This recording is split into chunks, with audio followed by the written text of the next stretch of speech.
नमस्कार दोस्तों, स्वागत है आप लोगों का हमारे आचार्य जागेंद्र मिश्रा चैनल में।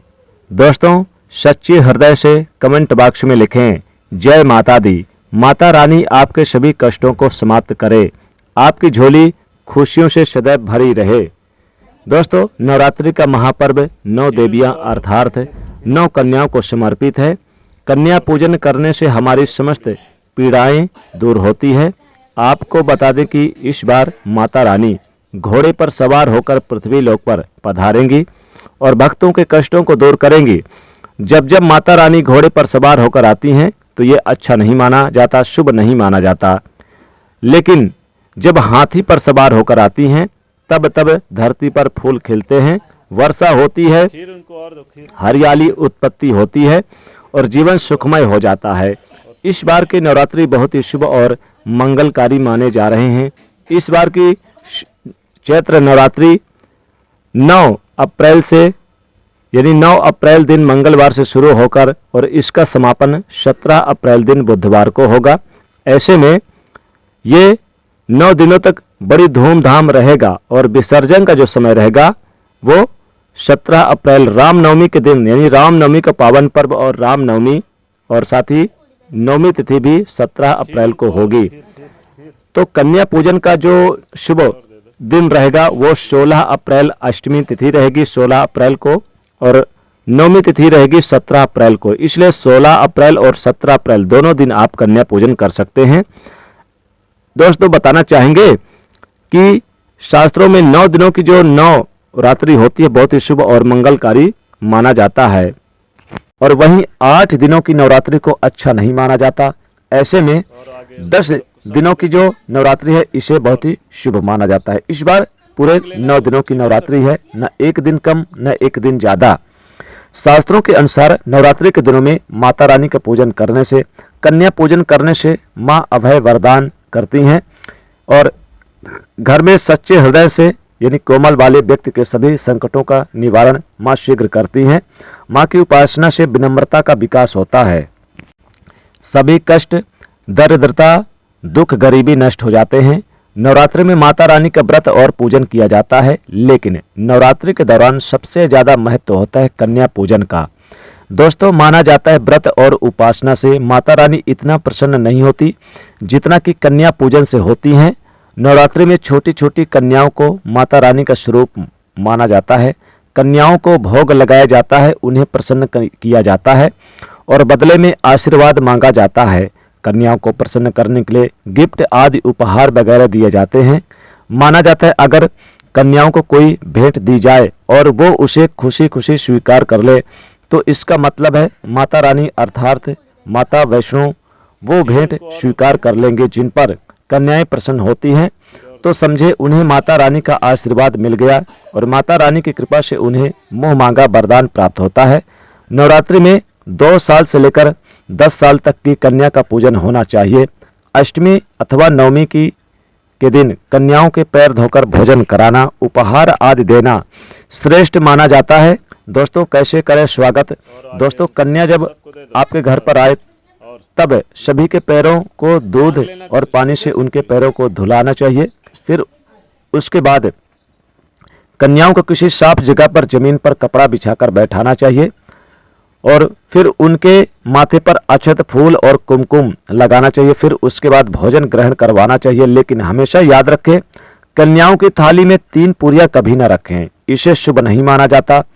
3 पूरियां तथा 3 रोटियां भरने के लिए यानी मरने के लिए निकाली जाती है और जेल में कैदियों के लिए दी जाती है। ऐसे में कन्याओं को उनकी थाली में 3 पूरी कभी ना दें, लेकिन 1-2 करके आप पूरियां दे सकते हैं। इससे 3 संख्या बढ़ जाती है। दोस्तों, कन्याओं को खाना खिलाने के बाद अंत में कन्याओं के सर पर लाल चुनरी ओढ़ाना चाहिए और भोजन में आपको खीर, पूड़ी, हलवा तथा आलू की सब्जी, छोले वगैरह की सब्जी खिलाना चाहिए। पनीर आदि भी खिलाया जाता है, लेकिन भूल से भी लहसुन और प्याज का इस्तेमाल कभी ना करें, अन्यथा अनर्थ हो जाएगा। अक्सर कई लोग कन्याओं को कुरकुरे या कुरकुरे का पैकेट, चिप्स वगैरह पैकेट खिलाते हैं, जो कि वो अच्छा नहीं माना जाता, अनर्थ हो जाता है इससे, क्योंकि इसमें लहसुन प्याज का इस्तेमाल होता है, जिसके कारण आपका व्रत खंडित हो सकता है, माँ दुर्गा क्रोधित हो सकती हैं। जहां आपने 9 दिनों तक लहसुन प्याज का परहेज किया, लेकिन आपकी एक गलती पूरे व्रत को खंडित कर सकती है। कन्याओं को डब्बा बंद कोई भी ऐसी चीज ना खिलाएं जिससे लहसुन प्याज जिसमें होता है। कई चीजें तो ऐसी भी होती है जो मार्केट में जिसके अंदर लहसुन प्याज का इस्तेमाल होता है, ऐसा आप कभी मत करना। दोस्तों, कई लोग कन्या पूजन में खाना घर पर नहीं बनाते और मार्केट से रेडीमेड लाकर खिलाते हैं, तो जैसे कि दही जलेबी खिलाते हैं, जो कि शुभ नहीं माना जाता। भले ही आप दही जलेबी खिला सकते हैं, परंतु माता को घर का बना हुआ शुद्ध भोजन ही अति प्रिय है। खासकर नवरात्रि के दौरान घर में पक्का खाना अवश्य बनाना चाहिए। माता रानी बहुत प्रसन्न होती हैं। घर का बना पक्का खाना ही कन्याओं को खिलाना चाहिए। हमेशा याद रखें, कन्याओं को प्लास्टिक के बने दोने में खाना नहीं खिलाना चाहिए। ऐसे बर्तन पूजा पाठ के लिए शुभ नहीं, अशुभ होते हैं। कन्याओं को हमेशा स्टील के बर्तन या फिर पत्ते से बने बर्तन में ही भोजन कराना चाहिए, बहुत ही शुभ माना जाता है। दोस्तों, भोजन कराने के बाद कन्याओं की थाली में एक लौंग जरूर रखना चाहिए, क्योंकि लौंग देवी शक्ति तथा दुर्गा माँ को बहुत ही प्रिय है। लौंग माता शक्ति का प्रतीक होता है। लौंग में नौ दुर्गा का वास होता है। इन 9 दिनों में माता रानी को लौंग का भोग अवश्य लगाना चाहिए। इसलिए कन्याओं की थाली में चुपचाप एक लौंग जरूर रख दें। आपका भाग्य चमक जाएगा। माता लक्ष्मी की कृपा से आपके जीवन में कोई भी धन की कमी नहीं होने देंगी। आपको बता दें कि कन्याओं को उपहार में क्या दें। कन्याओं को खुश करने के लिए उनकी थाली में दक्षिणा डालें, ताकि आपके घर में संपन्नता बनी रहे तथा धन की कोई भी कमी ना हो।